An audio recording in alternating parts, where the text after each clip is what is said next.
nosotros tuvimos la suerte de visitar un valle en la isla de Hokkaido, que es un valle donde se desarrollan 5 municipios y trabajan articuladamente para producir alimentos y posicionarlos sobre todo en el mercado local y con un enfoque, con una mirada agroecológica, de cuidado del medio ambiente, etc. Y realmente, por las características que, para aquellos que no lo conocen, para mí tenía el valle inferior del río Chubut, también 5 municipios, vinculados a una fuente de agua, un curso de agua como es el río Chubut, con una superficie acotada, implicó, digamos, paralelismos en cómo ellos habían potenciado y posesionado ese valle, no solamente en la isla de Hokkaido, sino en todo Japón, vinculándolos a productos de calidad, a la generación de trabajo y riqueza local, al agregado de valor. Me permitió armar mi plan de acción vinculando al valle. La realidad es que obviamente la realidad cultural y el desarrollo que tiene Japón no fue, como dicen ellos, como se dice en Japón, copiar y adaptar no fue tan fácil como política, pero sí me permitió empezar a tener un concepto que es el que estamos trabajando hoy en día, que un poco lo voy a presentar brevemente, que a partir de la experiencia en Japón me permitieron 2 cosas. Primero, estar cursando una maestría en desarrollo territorial en la UTN, que fue parte de cuando estaba escribiendo mi informe final, me postulé a una beca para esa maestría, y la estoy terminando. Estoy director de tesis, está acá, que es Eduardo Cittadini, me está acompañando. Eso por un lado me permitió ampliar la necesidad de ampliar el conocimiento. Y por otro lado, en eso que vimos en esa experiencia en Tokachi, poder profundizar una iniciativa y conseguir financiamiento internacional para presentar una iniciativa de desarrollo de clúster para lo que es la ganadería bovina en el valle inferior del río Chubut.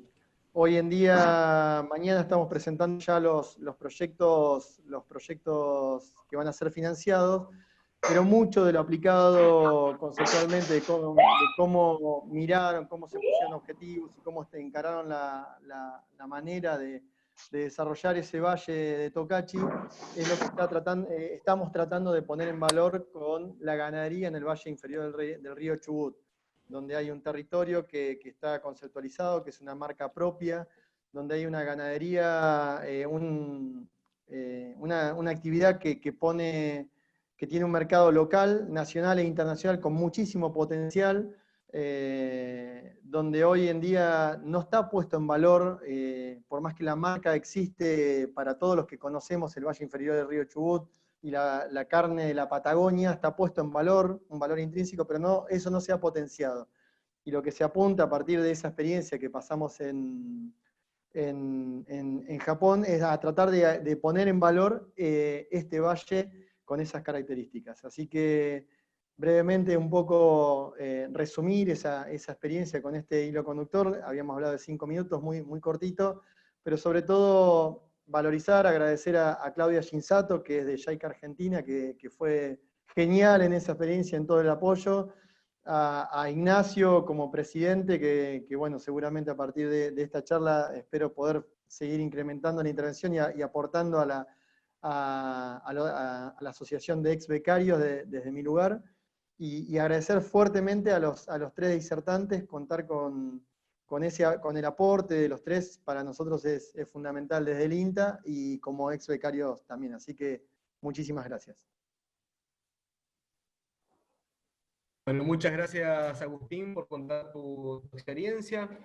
Ahora me toca a mí contar la mía. También fui becario de JICA en el año 2015. En ese momento era vocal de la Agencia de Ordenamiento Territorial de la provincia de Mendoza y participé en el curso de Políticas de Desarrollo Nacional y Regional. También durante 2 meses estuve basado en Yokohama, pero recorriendo todo Japón, viendo las diferentes políticas de desarrollo que implementaba tanto el Estado nacional como las diferentes prefecturas. Y bueno, fue a partir de la reflexión que tuve en Japón, donde vi que había que priorizar algunos temas estratégicos para el desarrollo del país, de las regiones en la Argentina, que fue que comencé a interesarme en los asuntos hídricos y en la temática regional del agua, en particular en Patagonia. Bueno, fue así que ingresé a INTA con una beca doctoral bajo la dirección de Eduardo Cittadini. Y bueno, y estando en INTA surgió la inquietud de presentar un proyecto a la Asociación de Becarios de Japón en la Argentina, un proyecto que tenía como objetivo movilizar un poco la experiencia OBOP de un producto, un lugar, o un One Village, One Product. Y bueno, se presentó el proyecto de fortalecimiento del valor territorial de la producción del Valle Inferior del río Chubut. Un poco el objetivo de este proyecto era movilizar los aspectos positivos que se puedan encontrar en el lugar para que a través de la materialidad y la subjetividad de los lugares se pueda plasmar en los diferentes productos que se realizan aquí en el Birch. Y bueno, fue así que contactamos a los expositores de hoy, que los voy a presentar, quienes nos van a hablar de identidad, territorios y procesos de valorización. En primer lugar voy a presentar a la doctora Andrea Benedetto, que es doctora en Geografía por la Universidad Nacional de Cuyo, además es socióloga. Luego va a hablar el doctor Roberto Bustos Caras, de la Universidad Nacional del Sur, que también es doctor en Geografía por la Universidad de Bordeaux-Troyes, de Francia, y el doctor Marcelo Champredón, de INTA Bordenave, que es doctor en Estudios Rurales de la Universidad de Toulouse-Le Mirail. Bueno, cada uno va a tener 20 minutos para exponer. En primer lugar va a hablar Andrea Benedetto, a quien doy la palabra en este momento. Bueno, buenas tardes a todos. Un gusto estar acá y compartir este espacio con ustedes. Gracias, Franco. A Franco lo conozco de cuando estuvo en Mendoza, después se fue. Y bueno, más que nada quiero agradecer el espacio para compartir con Roberto y con Marcelo, porque la verdad que ambos son personas que hace mucho tiempo compartimos distintas actividades. Roberto fue mi codirector de tesis de doctorado, y con Marcelo hemos compartido muchos proyectos juntos, así que bueno, para mí es una alegría compartir este espacio con personas que realmente han sido importantes en mi formación ambos.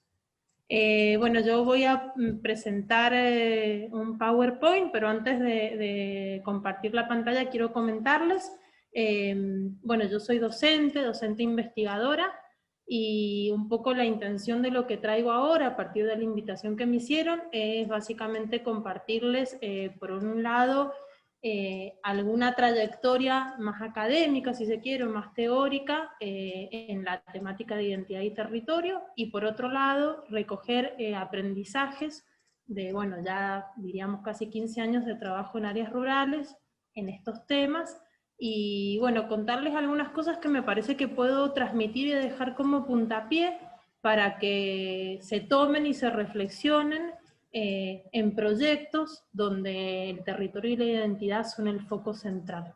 Así que voy a hacer una presentación corta, pero más que nada quiero dejarles como 7 puntos que a mí me parece, después de mi trayectoria y de mis propias experiencias y de mi trayectoria académica, que son como casi centrales a la hora de trabajar estos temas. Voy a compartir una pequeña presentación.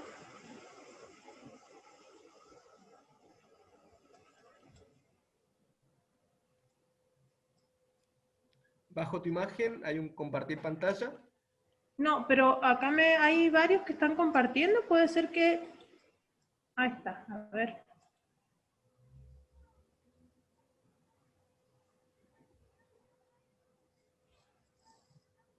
¿Ahí están viendo?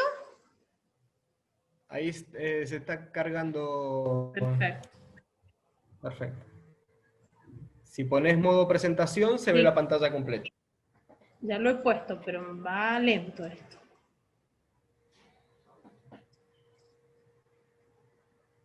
¿Ahí lo ven completo? Perfecto.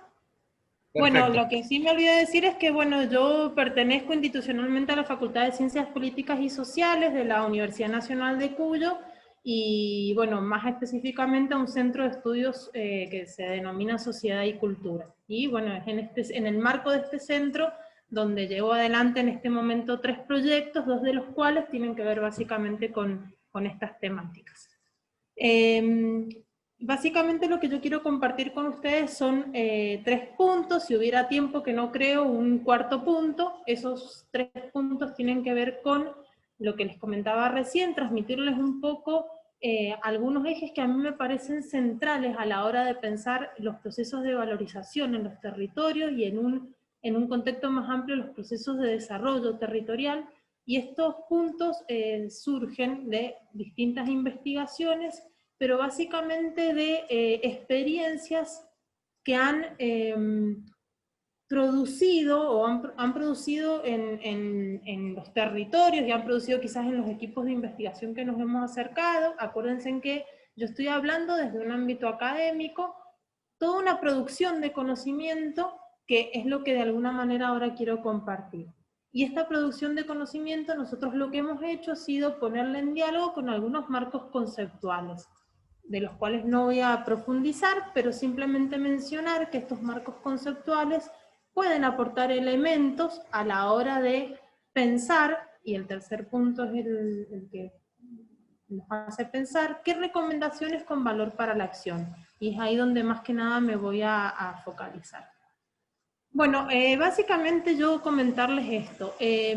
Mi interés de trabajar temáticas de identidad tenía que ver, o ha tenido que ver durante todo este tiempo, con observar en los territorios manifestaciones de cosas que yo no sabía exactamente en qué casillero ponerlas, ¿sí? Y esas manifestaciones tenían básicamente un fuerte componente identitario, y ese componente identitario estaba muy asociado al espacio físico, al espacio geográfico. Como les comentaba Franco, yo soy socióloga, pero me volqué a hacer un doctorado en geografía, y también eso movilizaba como poder construir marcos explicativos que vincularan cuestiones propias de la sociología y cuestiones propias de la geografía. Y en este nadar entre qué era la identidad territorial, cómo se manifestaba esa identidad que a mí me interesaba no era una identidad cultural en un sentido amplio, sino era una identidad que yo podía ver que se manifestaba materialmente, ¿sí? En formas de hacer, en productos que tenían identidad, en prácticas, ¿sí? En prácticas en ámbitos rurales. Entonces ahí empiezo un poco a indagar acerca de este vínculo desde la teoría, qué era o qué podíamos denominar identidad territorial, y dónde se estaba viendo quiénes portaban esas identidades, y cómo eso de alguna manera podía o no podía ser parte de procesos de desarrollo. En términos generales, ahí hay toda una discusión, ¿no?, de qué es desarrollo, pero no me voy a meter ahí. Entonces, básicamente en ese juego entre la identidad, el territorio, estrategias que aparecían, yo empiezo a hacer como un censo de estas estrategias en Mendoza a partir del 2001, y los procesos que todo esto provocaba es que empiezo a analizar este vínculo. Y básicamente, ¿qué es lo que miro? Bueno, ese vínculo entre el territorio y las identidades, y cómo se manifiestan de manera material o inmaterial. Cuando yo digo de manera inmaterial, estoy hablando, podemos pensar en manifestaciones culturales como pueden ser lenguajes o pueden ser patrimonios inmateriales que se asocian, por ejemplo, con formas de teñir determinados tejidos, o también pueden hacer prácticas, formas de hacer las cosas, ¿sí? Algunas premisas, ¿no?, importantes para tener en cuenta en este contexto era, bueno, por un lado, reconocer que hay una relación innegable entre la identidad y el territorio, y que esta relación es simbólica y es material, y descubrir cómo se manifestaba era lo que a mí me interesaba, pero no desde el punto de vista mío, ¿no es cierto?, sino las poblaciones perciben esta identidad, ellas se dan cuenta de esta identidad y de que sus productos tienen un plus, tienen un valor que es propio de la especificidad de ese lugar y de la cultura de esa gente, ¿o no? Un poco esas eran las preguntas, ¿no? Y lo que con el transcurrir, ¿no?, de las investigaciones y de los estudios voy encontrando es que, bueno, que existen estas dinámicas, pero que ahí hay un juego bastante complejo donde entran muchos actores en un espacio, ¿sí? Muchos actores locales y extralocales en la construcción de estas identidades. ¿Por qué? Porque la identidad es algo móvil, es algo dinámico y que se construye muchas veces a partir de la mirada del otro, no es solo una mirada estática de una comunidad, es en el juego entre cómo se percibe esa comunidad y cómo la perciben los otros, donde se van construyendo esas identidades y de alguna manera también se van como destacando elementos de esa identidad frente a otros. Entonces, básicamente eso es lo que yo estudiaba, ¿no? Estas dinámicas acerca de lo que el territorio es objetivamente, ¿sí? Sus paisajes, sus recursos naturales, el vínculo de la gente con esos recursos, los sistemas productivos, lo que el territorio dice de sí mismo, es decir, cómo la comunidad comunica una identidad, qué rescata de esos procesos de mirada y cómo lo comunica, y por otro lado, cómo se percibe eso. Porque muchas veces que encontramos que se comunica algo, por ejemplo, en función de que existe una demanda, turismo, ¿no? Existe una demanda y entonces comunicamos un mensaje, pero yo me preguntaba si ese mensaje era por esa demanda o porque efectivamente hay una identificación de la comunidad y una valorización de esos aspectos propios, no por la mirada ajena. Entonces, como les decía, bueno, un poco para hacer una pequeña definición, yo trabajo mucho acerca de cómo definimos la identidad territorial, pero esto es algo muy cortito. Es una manifestación permanente y dinámica, producto de una construcción colectiva que puede ser motor para procesos de desarrollo territorial. Puede serlo, puede no serlo, esto es importante, ¿no? Y acá siempre pensaba yo y siempre comento, no sé si alguien ha escuchado un pequeño relato que habla de Palomar en la playa, lectura de una ola, ¿sí? Es un relato que en realidad muy interesante, se los recomiendo para que lo miren, me permite reflexionar mucho, pero básicamente la pregunta es esto. ¿Yo puedo aislar una ola y separarla del resto para mirarla, para observarla? No, bueno, con los procesos identitarios pasa lo mismo, ¿sí? Yo no puedo aislarlos de las estructuras sociales de un lugar, y tengo que entender cómo es ese entramado que construye la identidad, cómo es la cultura del lugar y esa manifestación identitaria. Pero no puedo aislarlo. ¿Puedo establecer los límites de las identidades? No, tampoco puedo establecerlos. ¿Puedo observar una ola sin tener en cuenta los aspectos complejos que concurren a formarla y los otros igualmente complejos que provocan? No. Y esto para mí es central. No podemos observar estas dinámicas identitarias sin entender cómo se conforma la identidad y a la vez cómo esas maneras tan complejas que tiene la identidad de manifestarse, ¿qué es lo que provoca? ¿Qué es lo que provoca en las comunidades y en el diálogo con los que están extracomunidad? ¿Qué es lo que yo miro cuando voy a mirar la identidad territorial? No solo estas manifestaciones materiales e inmateriales, precisamente por esto, porque estas manifestaciones son una parte, pero por detrás hay toda una estructura social que está funcionando y es la que hace esos procesos identitarios. Entonces, ¿qué miro yo? Miro todo, miro los vínculos urbanos y rurales, miro las oportunidades de mercado que también hacen que se focalicen determinados aspectos de esa identidad. Por esto que, retomando lo que decía recién, porque de repente hay una demanda de alimentos sanos, y entonces acá hay toda una trayectoria de producir con unas determinadas características. Entonces estas oportunidades de mercado también hacen a esa identidad que se va conformando. Es un diálogo permanente. Manifestaciones identitarias que ligan remitiendo una cultura y unos espacios geográficos, ¿sí? Siempre a unas culturas y unos espacios geográficos. O sea, hay un arraigo, hay una topofilia al espacio geográfico que es lo que me permite estas manifestaciones culturales. ¿Qué otros procesos espontáneos se dan en los territorios? ¿Sí? ¿Qué estrategias hay que están buscando lidiar, por ejemplo, con vulnerabilidades económicas y son las que de repente empiezan a buscar en el ámbito doméstico, por ejemplo, qué es esto que yo puedo, en lo que me reconozco y que yo puedo valorizar? ¿Sí? Entonces, eso también miro. ¿Por qué esto se está dando en el territorio? ¿Por qué estas dinámicas empiezan a aparecer? Y finalmente, ¿qué importancia tiene la identidad territorial para el desarrollo de los lugares como un activo público? Bueno, este es un punto que yo trabajo actualmente muy profundo, que tiene que ver con, básicamente, las políticas y la identidad de los lugares. Bueno, si tenemos tiempo o a alguien le interesa, después lo podemos comentar. Yo les decía algunos abordajes teóricos, ¿no?, que pueden acompañar esto. Esto nada más lo voy a mencionar porque quiero llegar a esas premisas, que es lo que más me interesa dejarles. Bueno, básicamente algunas disciplinas que aportan mucho a construir esta mirada de la identidad territorial, desde la geografía cultural, las geografías de la vida cotidiana, ¿sí?, que nos aportan conceptos como los que están al fondo de la diapositiva. Concepto de lugar, sentido de lugar, arraigo, topofilia, territorialidad, espacio vivido, son una serie de conceptos que a mí me explican y me ayudan a pensar cómo es esta construcción de las identidades territoriales.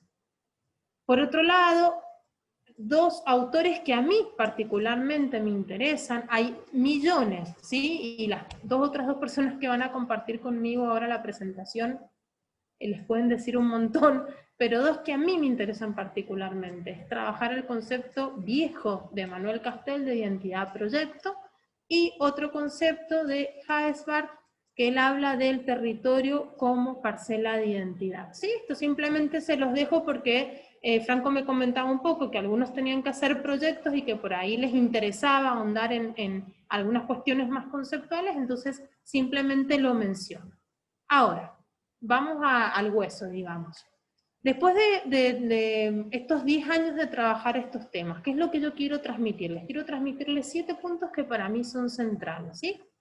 El primero de ellos, ¿cuál es? El grado de homogeneidad de las referencias de identidad territorial inciden en el desarrollo de las estrategias. ¿Qué quiere decir esto? Básicamente que cuando nosotros nos acercamos a un territorio, vamos a encontrarnos que en un territorio no hay una identidad, hay muchas identidades, ¿sí? Y más en territorios con la riqueza y la diversidad cultural como son los nuestros. Pero en la medida que se manifiesten homogeneidades en la construcción de estas identidades, es más sencillo que esto se pueda montar a una estrategia de desarrollo. Esto no quiere decir que no va a haber disputas o que anulamos unas identidades territoriales frente a las otras. No quiere decir eso, simplemente que esto permite construir colectivamente, porque aparecen algunos elementos aglutinadores de cohesión social, ¿no?, en esta idea de un proyecto de desarrollo. Bueno, ahí abajo otro puntito que les he puesto: en el proceso de construcción de los significados, sentidos del lugar, hay necesariamente una instancia donde las miradas se uniformizan para trascender las individualidades y hacerse territorio. ¿Sí? Esto hace parte de ese proceso de identidad territorial. Por otro lado, en este cuento, ¿no?, de la homogeneización de las referencias, yo les decía, no es que haya una ausencia de disputa, sino que hay elementos que son reconocidos y son socialmente instaurados por su valor como portadores de los contenidos de esa población. O sea, son elementos reconocidos socialmente, ¿sí?, en el que todos nos sentimos identificados, que todos queremos valorar, respecto al que todos tenemos algo que decir, para decirlo de alguna manera, y esto es lo que permite pensar estrategias de desarrollo territorial. Y en ese juego, muchas veces lo que uno observa es que juega mucho más, en un sentido positivo, la proximidad organizacional, ¿sí?, de los sujetos en ese espacio geográfico que la proximidad geográfica. Estos son dos conceptos que obviamente ahora no los he explicado, pero muy cortito. La proximidad organizacional quiere decir, tiene que ver con la capacidad de organización que tiene un territorio, ¿sí? Entonces, en la medida que podemos encontrar estos elementos identitarios que son comunes a todos, que esto no quiere decir que sean los únicos, y hay una proximidad organizacional, no solo, no exclusivamente una proximidad geográfica, física, esto incide básicamente en dos aspectos que son o parecieran ser importantes: la conformación de vínculos en el territorio y la puesta en común de esos lazos identitarios, ¿sí? Y esto genera la capacidad realmente de patrimonializar, si se quiere, eso. Otro aspecto, no sé si no me pasé alguno, no, está bien. El cuarto aspecto que quería comentar es, que por ahí muchas veces me lo preguntan, es que el concepto de territorio es mucho más amplio que el concepto de identidad territorial, ¿sí? Esto que yo les decía, las identidades están y pueden plasmarse y manifestarse. Esto no quiere decir que siempre pase, ¿sí? Y los territorios las tienen en acto o en forma potencial, pero para pensar estrategias de desarrollo territorial, lo que hay que mirar o lo que hay que animar en el territorio, dependiendo del rol que estemos teniendo en ese momento, tiene que ver con esas identidades territoriales que tienen la capacidad de ser aprendidas. ¿Qué quiero decir con aprendidas? Captadas, capturadas, respecto a las cuales podemos reflexionar, respecto a las cuales podemos valorizarlas, ¿sí? Las que nos hacen sentirnos parte colectivamente de una comunidad. Esas identidades son las que movilizan o animan la acción territorial. Y esto no quiere decir que sean las únicas, ¿no? Y esto tampoco quiere decir que el territorio sea solo eso, es mucho más. El quinto punto es, este es bien importante, que es necesario o es muy importante evitar mecanismos en base a los cuales se acabe identificando un territorio con un solo tipo de identidad y eventualmente con un solo tipo de actor portador de esa identidad, ¿sí? Pues la identificación se produce en base a atributos particulares que definen el territorio de pertenencia, pero a su vez es un territorio de convivencia con otros grupos. ¿Esto qué quiere decir? Que tenemos que tener cuidado, por ahí no me quiero adelantar porque quizás Marcelo lo aborda esto, pero uno, por ejemplo, cuando trabaja aspectos de indicaciones geográficas o de marcas colectivas, por ahí lo que uno observa, o contando ejemplos de acá de Mendoza. Acá en Mendoza se está apostando mucho, por ejemplo, la generación de las indicaciones geográficas para los vinos, ¿sí? Ustedes saben, Mendoza vino, y uno lo que ve muchas veces es que esto que debería ser un proceso colectivo, con la intención de, bueno, mostrar un atributo de valor y que ese atributo de valor repercuta socialmente, ¿sí? Económicamente y socialmente, uno lo que está viendo acá es que cada grupo inversor, ¿sí? O cada grupo de bodega extranjera solicita una IG. Entonces ve que el territorio, en un territorio que es, no sé, el distrito de Altamira, están solicitando CIG.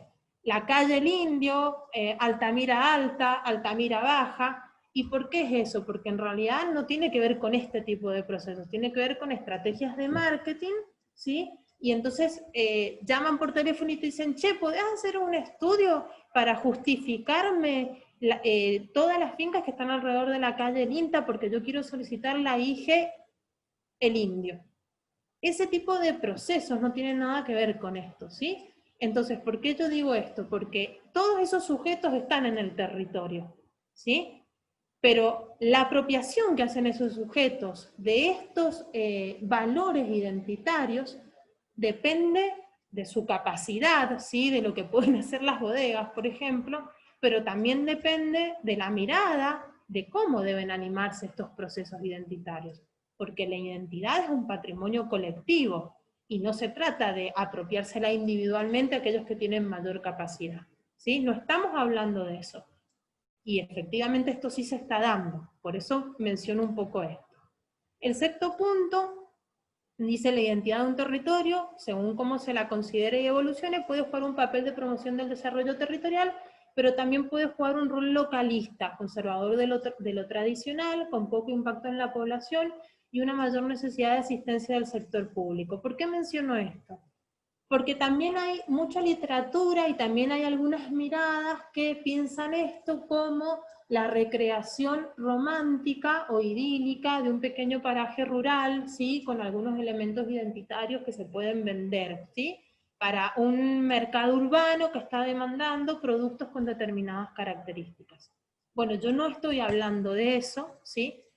Y digamos, no sé si este riesgo, pero esta mirada existe también, y entonces, ya lo voy a mencionar enseguida, hay que estar como atentos efectivamente de qué es lo que se está promocionando o animando territorialmente, o de las posibilidades territoriales que hay, ¿sí? Porque no es tampoco, para decirlo en crudo, me disfrazo de indio para la foto del turista.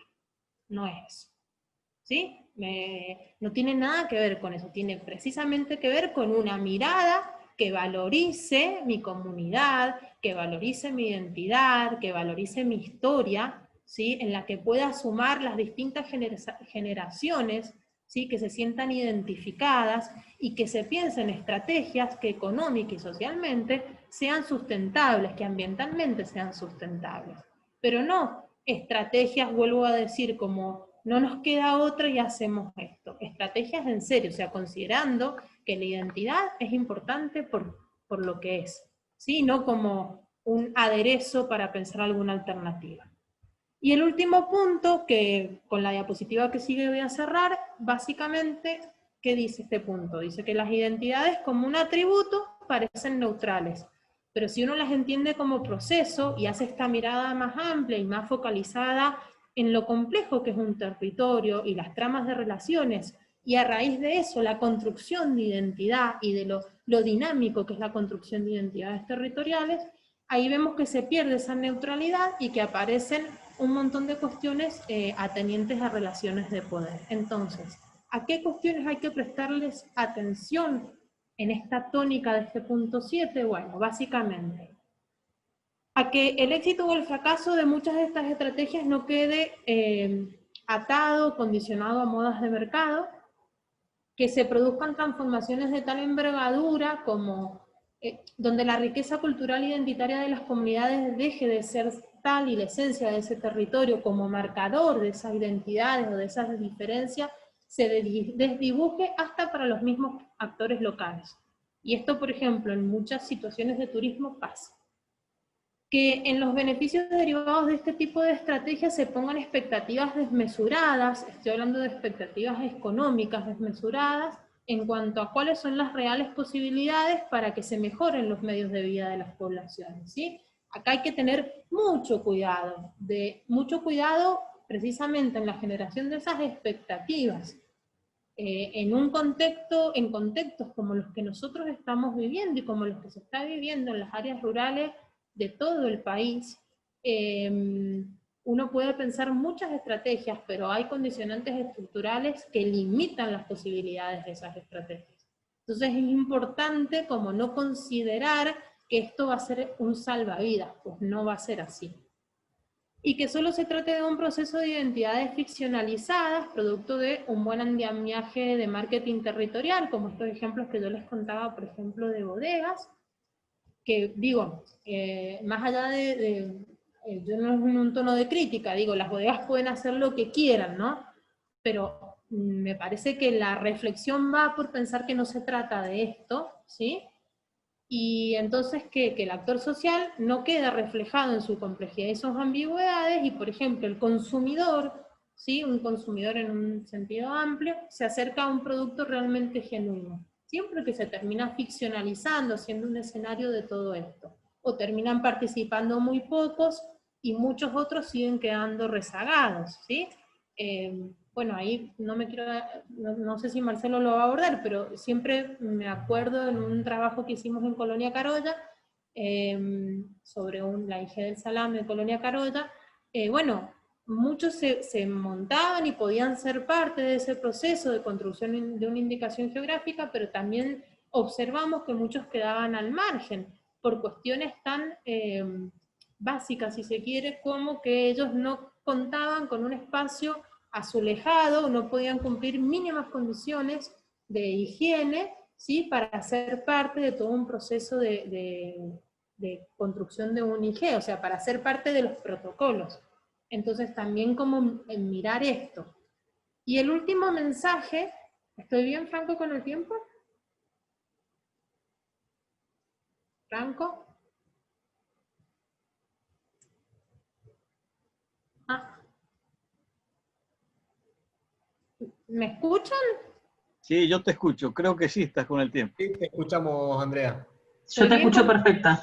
Ah, se quedaron todos callados, y digo, bueno, Se cortó un segundo. no los veo porque estoy viendo la presentación, así que, Bueno, no, simplemente, si estoy bien con el tiempo, yo acá quería mostrar algunos ejemplos de algunos trabajos, pero el mensaje último que quiero dejar es que a mí me parece fundamental a la hora de trabajar en territorio estos temas, pensar siempre para qué se está pensando en la valorización de la identidad, o al menos en identificar estas identidades territoriales, en mirarlas.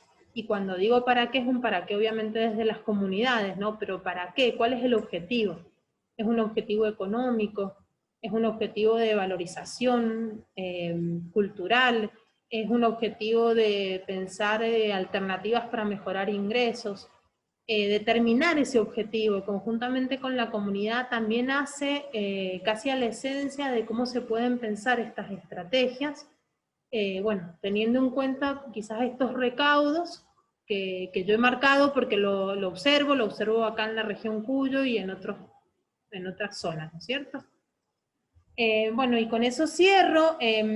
Yo por ahí al que le interese, al final de esta presentación, que obviamente no puedo compartir, van a ver algunos trabajos hechos sobre este tema, donde se ha trabajado en la especialización de las identidades, y a partir de eso yo he continuado trabajando con municipios, cómo se pueden rescatar como estos aspectos identitarios y cómo pueden hacer parte de estrategias de desarrollo territorial. Eso nada más.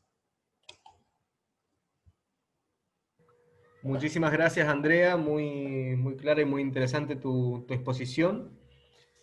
Gracias. Ahora vamos a... Antes de dar la palabra a Roberto Bustos Cara, bueno, los que quieran hacer preguntas las pueden ir haciendo y al final vamos a responder a las mismas. Y bueno, ahora presento a Roberto Bustos Cara, como les dije, es doctor en Geografía por la Universidad de Bordeaux III de Francia, y es profesor extraordinario consulto de la Universidad Nacional del Sur. Él nos va a hablar sobre territorio, patrimonialización, bueno, él va a ser más explícito en su exposición. Así que bueno, le damos la bienvenida a Roberto Bustos Cara. Muchas gracias. Buenas tardes a todos. Primero, muchas gracias, Franco, y por esta iniciativa. Por supuesto, es un gusto compartir con Andrea, con Marcelo, que venimos hace un tiempo trabajando o pensando en conjunto. Y por supuesto a todos los que están presentes y que muchos de ellos reconozco de muchas instancias. Sí, el tema siempre me ha interesado. El concepto de identidad fundamentalmente y territorio están siempre en la reflexión. Más allá de las dificultades que tienen estos conceptos para hacerlos operativos para procesos de acción territorial de algún tipo, es decir, para procesos, y particularmente para procesos de desarrollo. Y eso no quiere decir que yo pueda llegar a dar una solución respecto a esta operatividad. Tengo tendencia a derivarme hacia algunos conceptos teóricos o divagar un poco con las ideas de siempre. Lo importante, creo, a destacar en principio, y antes de pasar un PowerPoint que vamos a ver, me parece que si bien siempre han habido fiestas, eventos, construcción de monumentos, referencias o sistemas de referencia identitaria, es más recientemente, es decir, directamente a partir de la década del 90, de principios de 90, aunque siempre hay manifestaciones muy antiguas, de como un recurso a la cultura mucho más dinámico en relación a programas, a proyectos, etc. Y yo creo que esto tiene varias causas que vale la pena mencionar acá en esta introducción. Yo creo que en principio digamos, la industrialización excesiva, la homogeneización de los sistemas productivos y su expansión, que van dejando fuera de de consideración aspectos diversos de la cultura y los sistemas productivos. Esto es bastante importante porque cuando uno va a intervenir sobre un territorio con este tipo de perspectiva territorial y a partir de la identidad, se encuentra con sistemas fijos, sistemas productivos digamos, que tienen un poder y una capacidad estructurante del territorio muy grande, y en realidad están trabajando muchas veces con los intersticios entre estas dinámicas más poderosas, diría, de la organización territorial. Sin embargo, estos pequeños bolsones de dinámicas culturales de alguna manera han adquirido una fuerza suficiente como para estar presentes en los procesos de desarrollo. Lo veo así un poco en relación a la región pampeana, a las últimas cosas que uno está haciendo. Bueno, ese es por un lado un motivo. Hay evidentemente atrás una necesidad de rescate, de todo tipo de aspectos culturales que hacen falta para diferenciarnos, para identificarnos, y eso ha adquirido una dinámica muy fuerte. Hay que pensar también en la movilidad, la enorme movilidad de las personas que cambian de una región a otra y necesariamente al llegar tienen que buscar referencias para anclarse en los territorios en donde ellos están llegando. Lo digo como experiencia personal por haber hecho recorridos en diferentes lugares y sentir esa necesidad muy fuerte de anclarse territorialmente y en ese sentido asumir también como propios, por un proceso subjetivo si no quiere, condiciones locales y buscarlas, comidas locales, mecanismos para estar asociado a ese ambiente. Yo pienso que Patagonia es un ejemplo de eso, en el sentido de que mucha gente que llega necesita reconstruir su identidad territorial con los elementos y hacer una búsqueda activa de esos elementos que están presentes en ese espacio. Por eso digo, la gran movilidad hace también no solo uno diría una pérdida por dispersión de los elementos, sino tiene también ese efecto de búsqueda y de anclaje territorial, porque uno no puede ser tan diferente a los demás. Hay otras cosas también que fueron pasando y lo hemos visto en la presentación, hay un contagio que tenemos también, ¿no? Es decir, las experiencias, quienes nos hemos formado algo en el exterior, en Francia, por ejemplo, a través de una dinámica de reconstrucción y de construcción territorial, anclada en espacios pequeños. Yo pienso las comunidades, no solo las regiones, sino que son más fáciles de movilizar, pero sí las comunidades territoriales, los países, ¿no? Esa política que hubo en un determinado momento ligada a los programas LEADER, y que nos metió digamos, en procesos metodológicos, etcétera, muy profundamente. Yo creo que tuvieron mucha influencia sobre nosotros. Así como todos ustedes que viajaron a Japón encontraron ese tipo de procesos y les terminó influenciando, yo también y sobre todo la conexión que tenemos con Europa, vemos o podemos hacer comparaciones, transferir conceptos, a veces aplicados de otra manera, y ahí viene esa diferencia entre esa perspectiva europea, supongo que con Japón es lo mismo, y la perspectiva latinoamericana del uso de esos conceptos de identidad, de territorio, de territorialización, ¿no? De manera que hay ahí una diferencia entre la perspectiva europea y la perspectiva latinoamericana. Seguramente Marcelo, siempre le damos a Marcelo, que está al último, le vamos tirando los temas para que él los desarrolle, nosotros solo lo decimos. Pero hay una buena diferencia que en la práctica se ve muy, muy clara. cuando uno viaja a Europa y visita con los colegas algunas situaciones de desarrollo particulares, ve una trama muy densa, una trama, casi una red, una telaraña de relaciones, de vínculos, de instituciones que captan las iniciativas que pueden tener los productores, iniciativas de emprendedores, si uno quiere utilizar esa palabra, que tienden a poder comunicarse entre sí y encontrar respaldo en políticas públicas, etc.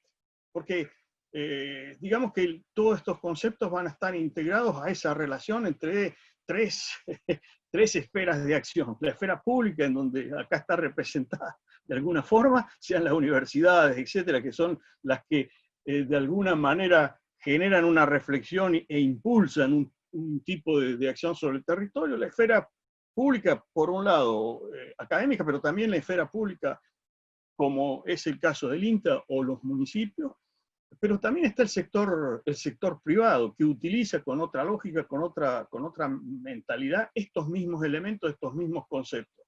Recién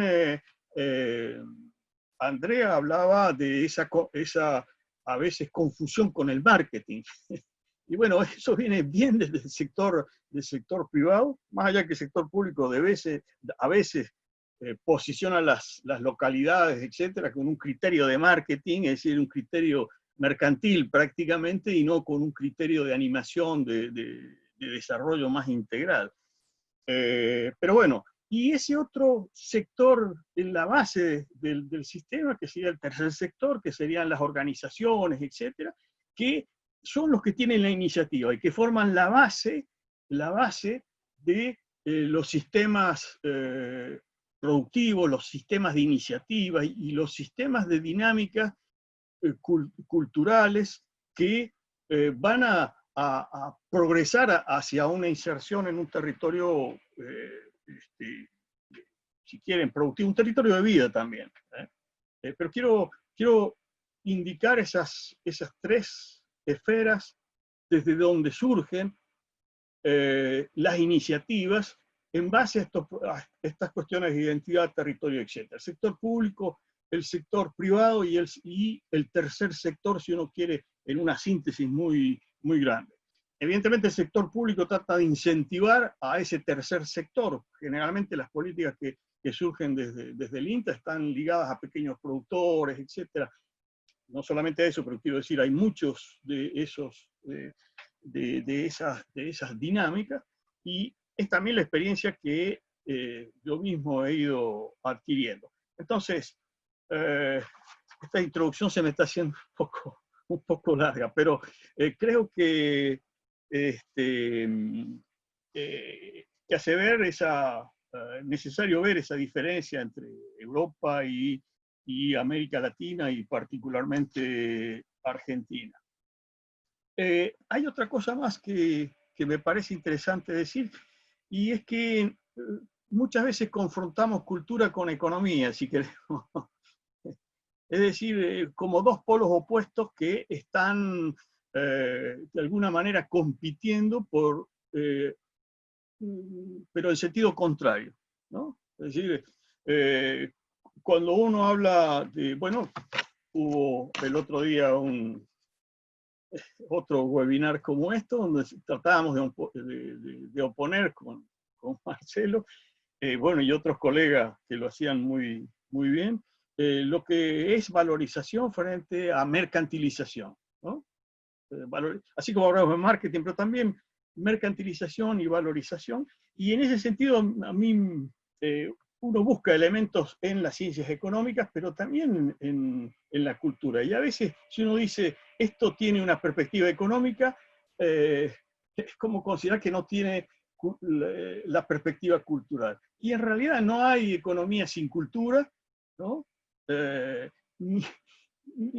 Yo digo no hay cultura sin economía, no lo voy a decir, no es así. Yo digo no hay economía sin cultura. Bueno, para ir a otra cuestión, los conceptos que hemos planteado que nos sirven de base que, bueno, cultura, territorio, identidad, patrimonio, ¿no? Voy a presentar alguna cosita ahí muy rápido después, pero también ver cómo esto se hace operativo, y la primera cosa es un poco transformarlo en proceso. Algo decía Andrea, es decir, si hablamos de territorio, hablamos de territorialización, y ahí encontramos la idea de analizarlo como proceso. Y se hace mucho más operativo el concepto cuando uno está interviniendo en un territorio. Pero también el de identidad y también el de patrimonio, ¿no? Y por supuesto, y ahí aparecen entonces otros conceptos en forma de acción o proceso de acción, que justamente es valorización, es patrimonialización. Y ahí es donde uno puede reorientar el trabajo, porque una cosa es valorizar y otra cosa es patrimonializar.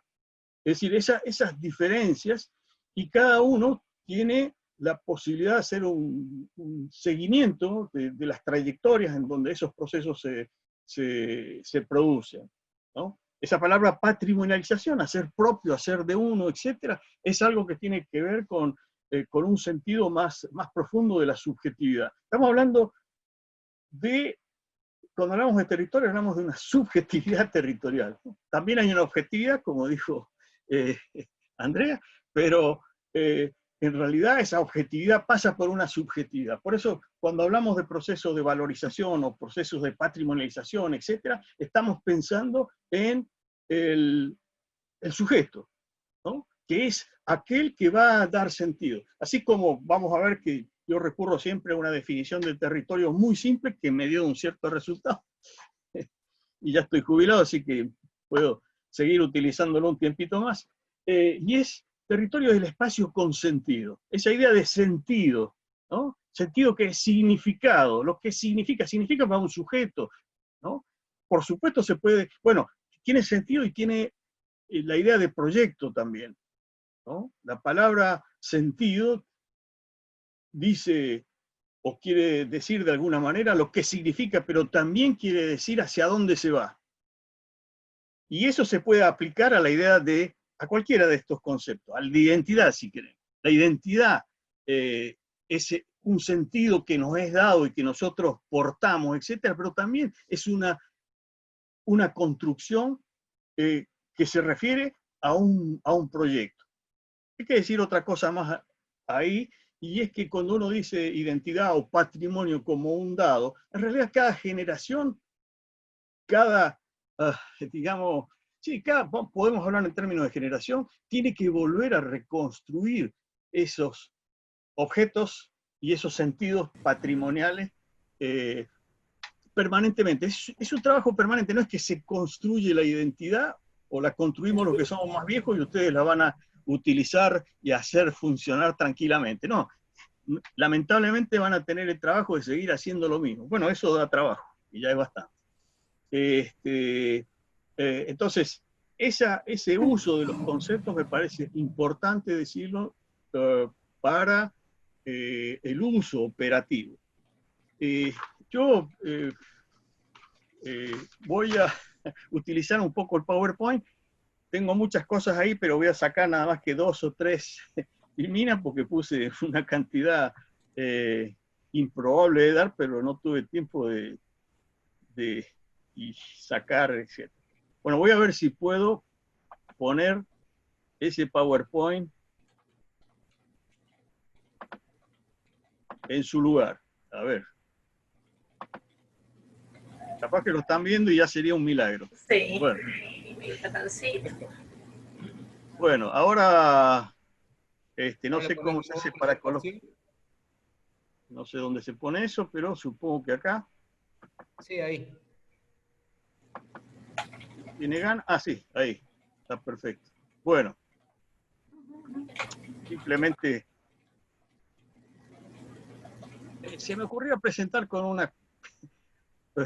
algo que presento hace mucho tiempo, pero y muy rápidamente los campos conceptuales que nos ubican, ya que estamos pensando en áreas rurales y en desarrollo local prácticamente, por lo menos en eso estoy estoy pensando, los diferentes enfoques que se van aproximando cada vez más hacia lo que es el territorio. Y esa, bueno, lo paso a esto.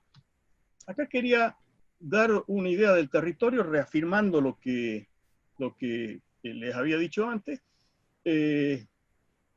Y también es una imagen tenía otro objeto inicialmente, pero ver la condición del territorio como objeto, como recurso, como forma de organización y como resultado, si uno quiere, ¿no? De organización espacial.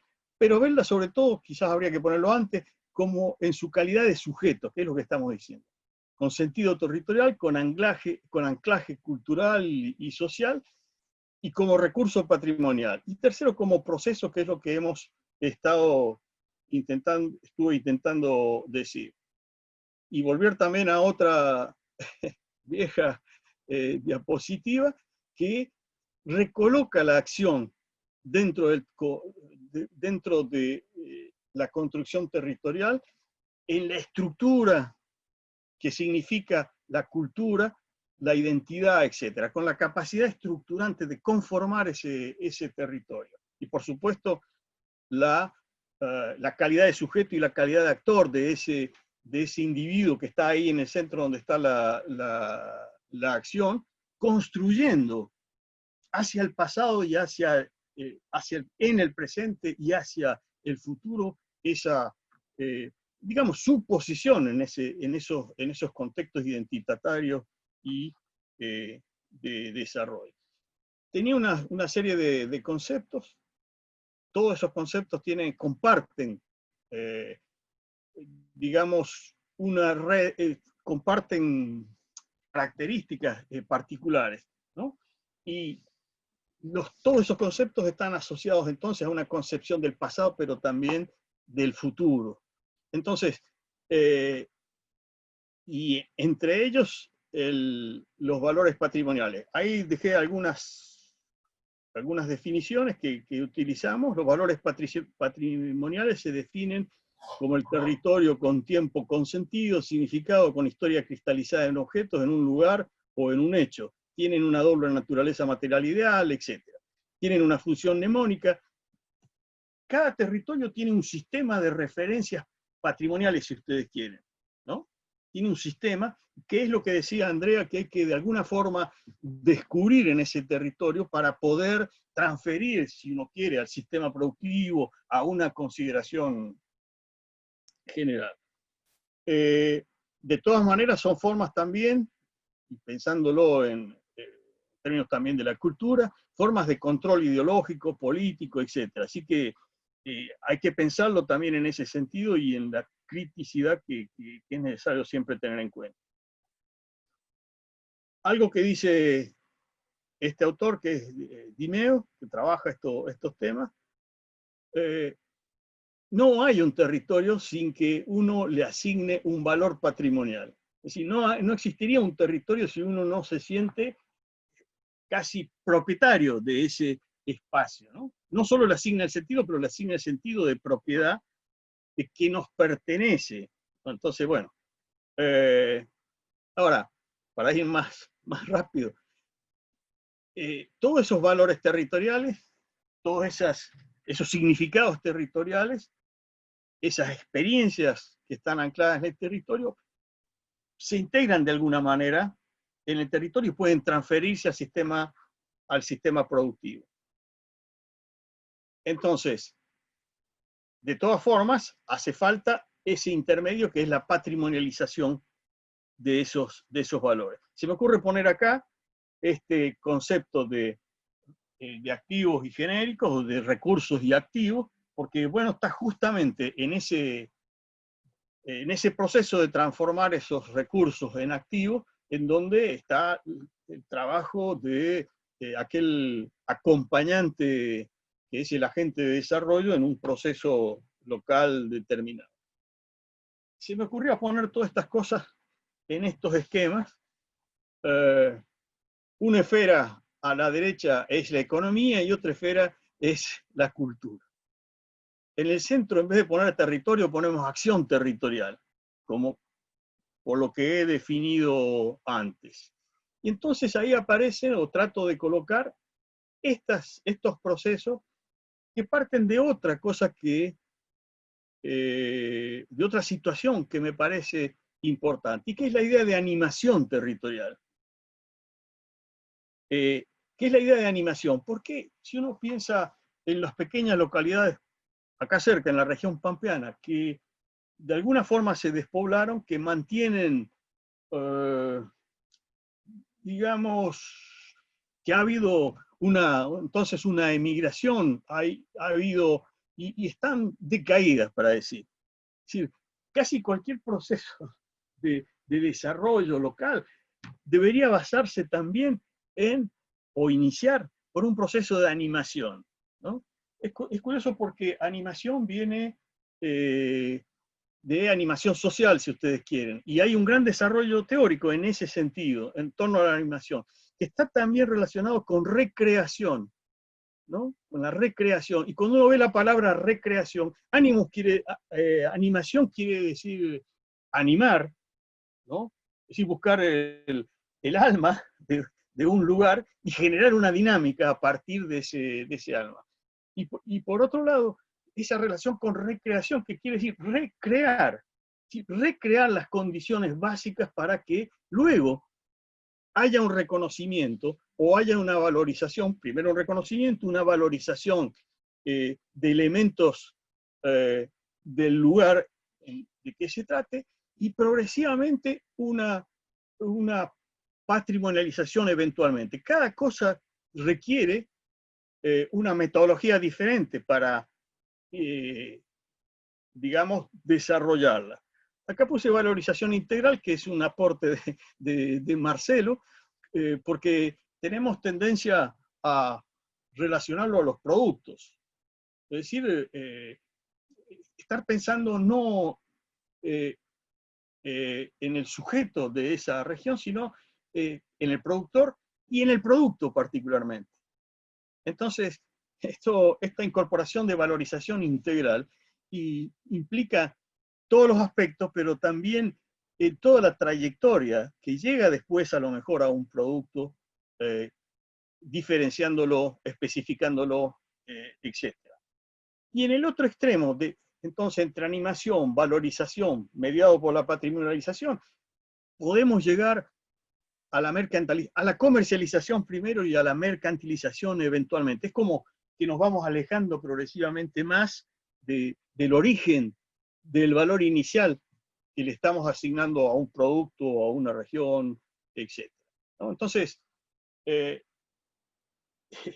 las dos esferas, la economía y la cultura, hay que asociarlas necesariamente. No hay otra. Vamos a pasar eso. En relación a algunas experiencias cercanas que, digamos, nos están sirviendo también para seguir estos procesos,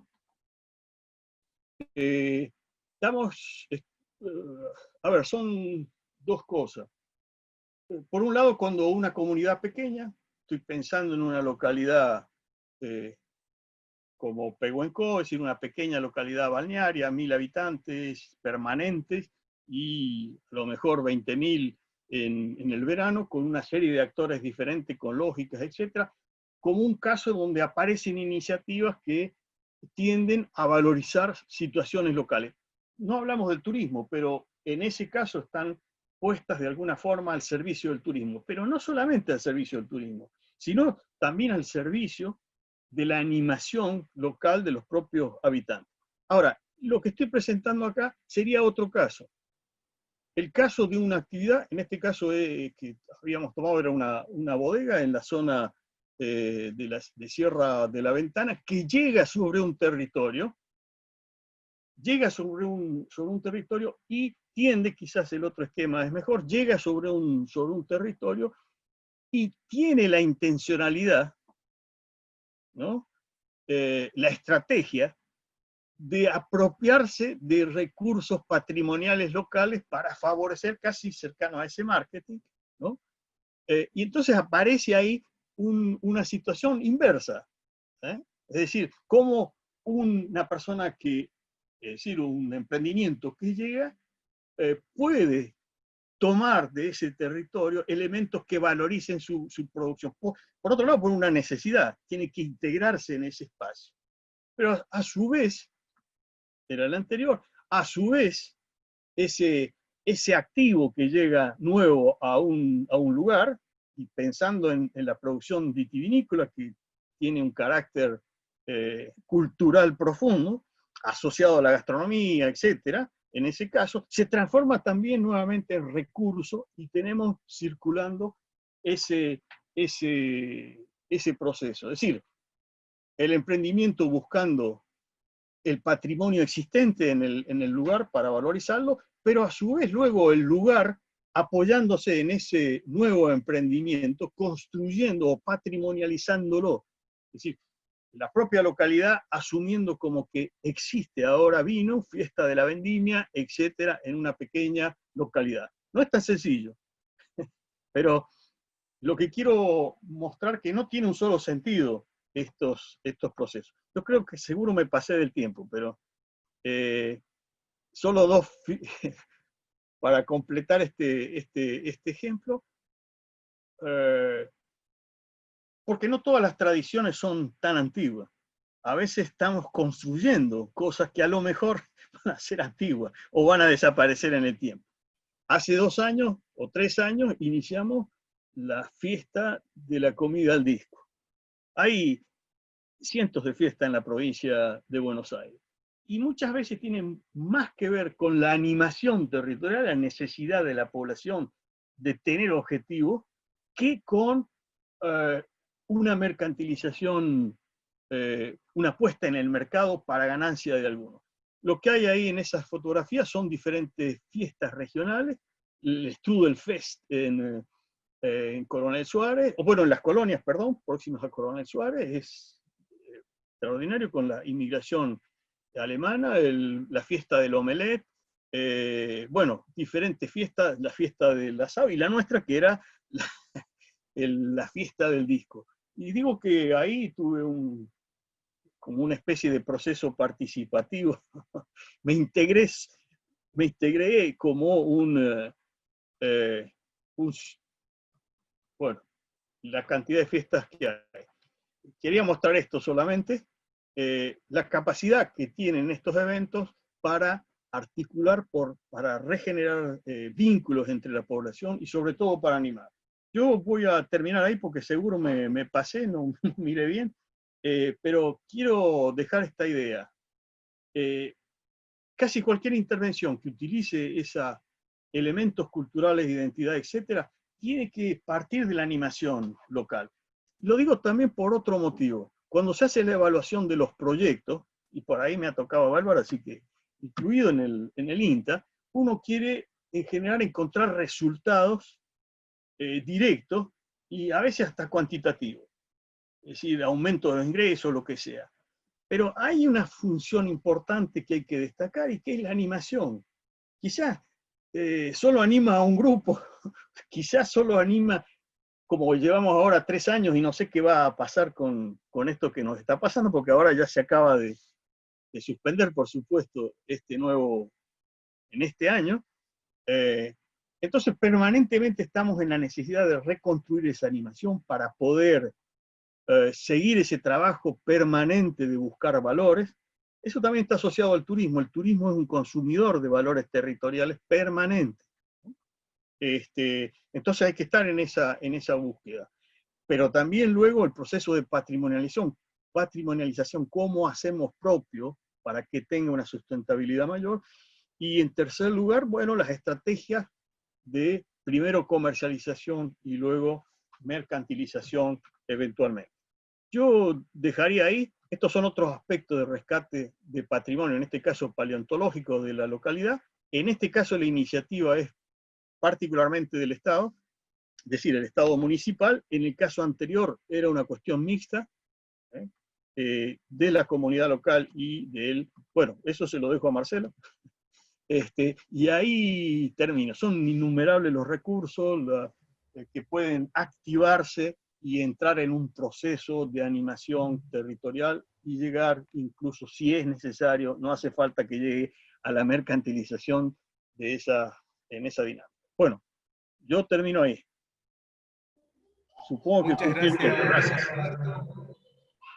Vamos a pasar la palabra entonces a Marcelo Champredonde. Marcelo Champredonde es de INTA Bordenave, doctor en estudios rurales y, bueno, investigador especializado en la temática de valorización de productos locales.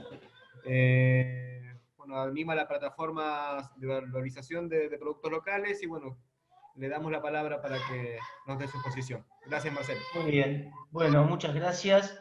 Muchas gracias, Franco. Muchas gracias a Abya por esta oportunidad.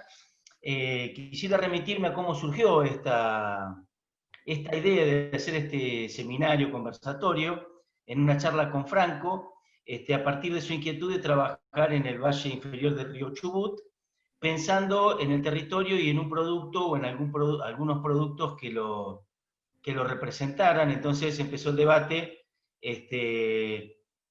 teniendo en cuenta las comunidades ancestrales, la llegada de los galeses, la afluencia masiva de migrantes del norte del país, la llegada de los bolivianos a redinamizar la horticultura, bueno, ¿qué tenía que ver los procesos identitarios y cómo abordar en territorios tan complejos? Y uno cuanto más anda, más se da cuenta que todos los territorios son complejos, ¿no? Entonces, es a partir de esta iniciativa que pusimos más acento en las cuestiones identitarias, en los procesos de valorización. De todos modos, como decían antes Andrea y Roberto, los conceptos de identidad, cultura, territorio, para nosotros son centrales en estos proyectos de valorización. Y quería volver, se me pegan todos los defectos a mí, y algunos de Roberto se me ha pegado también en este tiempo, y es antes de hacer la presentación hacer una introducción, que no estaba prevista, lo cual prolonga la disertación, pero en honor a los defectos compartidos, quisiera, en primer lugar, hacer alguna aclaración conceptual. En las primeras charlas se habló del concepto de clúster, ¿no? Y muchas veces se utiliza como equivalentes enfoques que tienen orígenes, naturalezas, metodologías y objetivos distintos. En el caso de clúster, es un concepto un enfoque que nace en Estados Unidos de la mano de Michael Porter, en el que él define un clúster, un racimo de industrias, atrás del concepto de competitividad, ¿no es cierto? Entonces, el concepto central es competitividad, y las ciencias que más aportan a ese enfoque son la gestión de las empresas, básicamente economía, y el mundo de la industria, con un acento fuerte en los conocimientos técnicos científicos. La competitividad se da por la innovación técnico-científica, y en el mundo de Porter, el territorio es un área soporte, digamos, ¿no? Si nosotros generamos las condiciones acá para que se forme un racimo de industrias competitivas, con investigación, cuestiones financieras, impositivas, entonces estamos estimulando la conformación de un clúster. Pero el día que se termina esas condiciones favorables de competitividad en lo financiero, en lo impositivo, en la proximidad al mercado, en lo que sea, hay una relocalización en otros territorios competitivos. Entonces, el mundo del clúster es un mundo de competencia entre territorios soportes, donde no necesariamente la identidad territorial tiene un espacio importante, y donde cultura está mucho más ligado a la cultura técnico-científica, que es otra cultura, y que no es ni más ni menos válida que una cultura local, pero es otra, y entonces es interesante razonar, por ejemplo, cuando hablamos de ganadería, si vamos a poner énfasis en su aspecto de competitividad, productividad, alcanzar los mercados, evidentemente, la forma en que vamos a abordar una visión de cadena, meramente actores de la cadena, actores económicos, ¿no? Entonces, eso es una forma de abordar y es un mundo. Eso lo quería aclarar porque nosotros básicamente, por lo menos en mi caso, hemos basado mucho de nuestros trabajos en el enfoque de sistemas agroalimentarios localizados, donde el territorio es un territorio construido culturalmente y marcado por relaciones de poder, como lo puede haber concebido Roberto, o como puede haber imaginado los procesos identitarios y dado cuenta Andrea. Entonces, esto lo quiero aclarar porque no estamos hablando de lo mismo, y no solo a nivel de las palabras semánticos, sino de los conceptos y sobre todo las metodologías, y con quiénes trabajamos y para qué trabajamos. ¿Tá? Bueno, entonces, después de toda esta cháchara, inclusive también había otra cosa a tener en cuenta, es la cuestión de, como decía Andrea, las indicaciones geográficas con una visión mercantil puramente. Y acá no estamos diciendo que el ámbito económico no sea importante, así como los aspectos identitarios culturales, los aspectos ambientales, los aspectos técnicos, los aspectos sociales, ¿no? De integración de distintos estratos de la sociedad. A nosotros, como enfoque, por lo menos en lo que hemos desarrollado, lo que nos interesa es qué le interesa a la gente. Si nosotros llegamos a un territorio para trabajar aspectos técnicos, productivos y económicos, como nos ha pasado, por ejemplo, en el centro de la Mesopotamia, con el cordero liviano, en el que se estaba pensando en un sello de calidad, porque era una actividad que se estaba perdiendo, la población se estaba envejeciendo, y la cadena comercial absolutamente desestructurada. Eso es un tipo de realidad. Y los aspectos económicos y la dimensión cadena, en ese caso los actores locales nos están indicando que es importante. Entonces es importante. En otros casos, como en Carolla, nosotros llegamos porque la gente nos decía, queremos un sello de calidad. Bueno, ¿para qué? Ahora sí voy a pasar a la presentación y discúlpenme por dejarme influir tanto por Roberto, que me dio pie para hacer una introducción conceptual. Entonces tengo que marcar y compartir. Bien. ¿Hasta acá vamos bien? Dijo uno y venía por el 5.º piso. Bien. Entonces, Vamos bien. Está bien. No, me parecía importante remarcar esto porque a veces decimos palabras o movilizamos enfoques, pero el peso grande de todo esto es en cómo abordamos los territorios, con quiénes y para qué. Y ahí están las diferencias fuertes, ¿no? Entonces, a nivel de las identidades, retomando, en alguna reflexión con Roberto y Andrea, observamos las identidades, tanto las territoriales como las identidades relacionadas a un oficio, por ejemplo, y cómo lo importante para nosotros era contribuir a la confluencia de las identidades y a la preservación de las diversidades dentro del oficio, pero una confluencia de identidades territoriales. Hay dos casos que hemos trabajado juntos, y siento un poco una limitante porque estoy presentando dos casos de la región pampeana, donde las cosmovisiones son más relacionadas a la cultura occidental. Pero estas metodologías también las hemos movilizado en áreas como el oeste de La Pampa, ¿no? Con comunidades descendientes de ranqueles, que son poblaciones rurales, donde la actividad principal es la cría caprina y de bovinos. Pero la forma de abordar es siempre la misma. Cuando uno entra a dialogar con la gente y con metodologías de construcción con la gente, es muy difícil equivocarse. En este caso, bueno, en el caso, y lo quiero mencionar porque hubo una pregunta en el chat, en el caso del oeste de La Pampa, que es norte de la Patagonia, con comunidades donde hay mucha distancia entre la gente, si son condiciones que desde el mundo occidental uno las ve como precarias, cuando uno aborda con la gente haciendo talleres por paraje, para identificar cuáles son para ellos los valores territoriales, qué los enorgullece, qué quisieran valorizar, y construir con ellos las metodologías de valorización, el primer gran producto de estos procesos es contribuir a una autovaloración positiva, a mejorar la autovaloración de quiénes somos, de lo que hacemos, y de valorar y hacer valorar y valorizar lo que ofrecemos.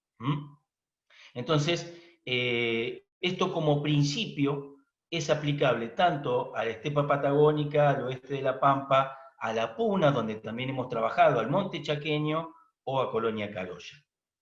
Ahí tienen la avenida central de una comunidad fundada por friulanos originalmente, pero que con el tiempo se fue sumando, se fueron desarrollando una comunidad que fue muy cerrada hasta los años 60, 70, donde nosotros éramos los gringos, la cultura italiana, y los otros eran casi los negros, entre comillas, Jesús María, que está pegado, pero todo el norte de Córdoba, que tiene una cultura criolla muy fuerte. Entonces, también dentro de Colonia Carolla vamos a encontrar inmigración de otras regiones de Italia, de otras regiones de Europa, y criollos, ¿no? Entonces, uno puede pensar, ahí está Andrea, ahí está Olga Candusi, nuestra colega con la que trabajamos mucho.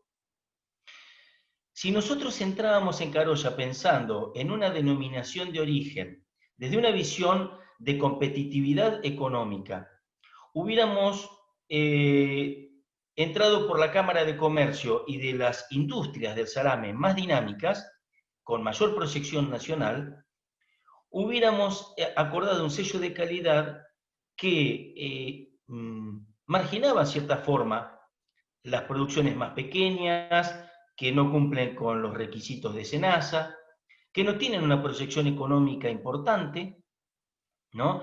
Y evidentemente el concepto de competitividad hubiera estado basado más en esas grandes industrias con proyección nacional, que obviamente no fue lo que hicimos. Ahí está, bueno, este hombre es del norte de Córdoba, bueno, el sobrenombre es el Negro Barrera, y el Negro Barrera, su inserción en Colonia Carolla fue a través de hacer un buen salame carollense. Entonces, esa foto la sacamos en la visita con François Casabianca, que está en la audiencia, cuando pasó por Argentina, y pusimos ahí el grabador para que se vea que también se trabajaba en esa ocasión. Y esa foto es robada porque es de François Casabianca precisamente. Bien.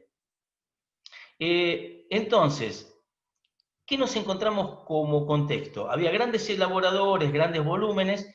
Ellos decían, nosotros hacemos un producto seguro, porque nosotros lo que hacemos se ajusta a las normas sanitarias y comerciales.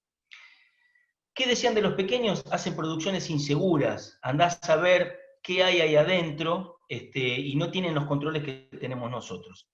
¿Qué decían los pequeños elaboradores? Nosotros hacemos el producto típico, tradicional, y los grandes usan químicos y hacen productos que no nos representan. ¿Qué era lo más? Bueno, estas también son fotos sacadas con la visita para que se vea la diversidad de mundos que nos encontramos. Este hombre no tenía salame porque no era época de carneada, te quedaban los jamones y las bondiolas madurando. Una producción comercial de tipo más artesanal y una producción de tipo industrial, gran escala. ¿Qué empezamos a ver? Primero, lo primero que hicimos fue una encuesta.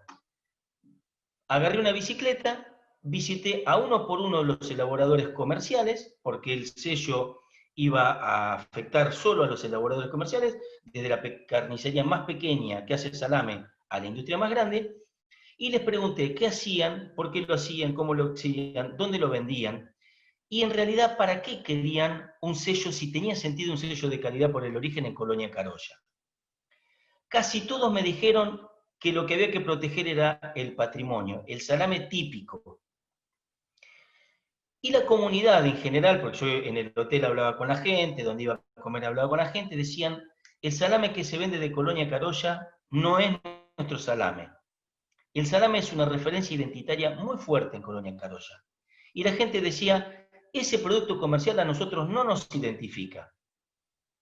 O sea, y todos los elaboradores denunciaban al resto como usurpadores de la tradición caroyense de hacer un salame tradicional, típico, que ellos hacían en la receta del nono, pero que los otros estaban vendiendo cualquier cosa y que estaban usurpando el nombre de Colonia Carolla.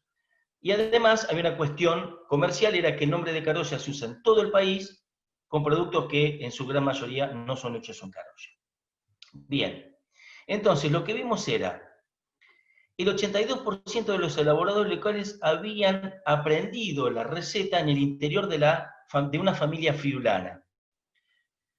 El 13% con un amigo de origen friulano y el 5% con un amigo que no era friulano. Por un lado.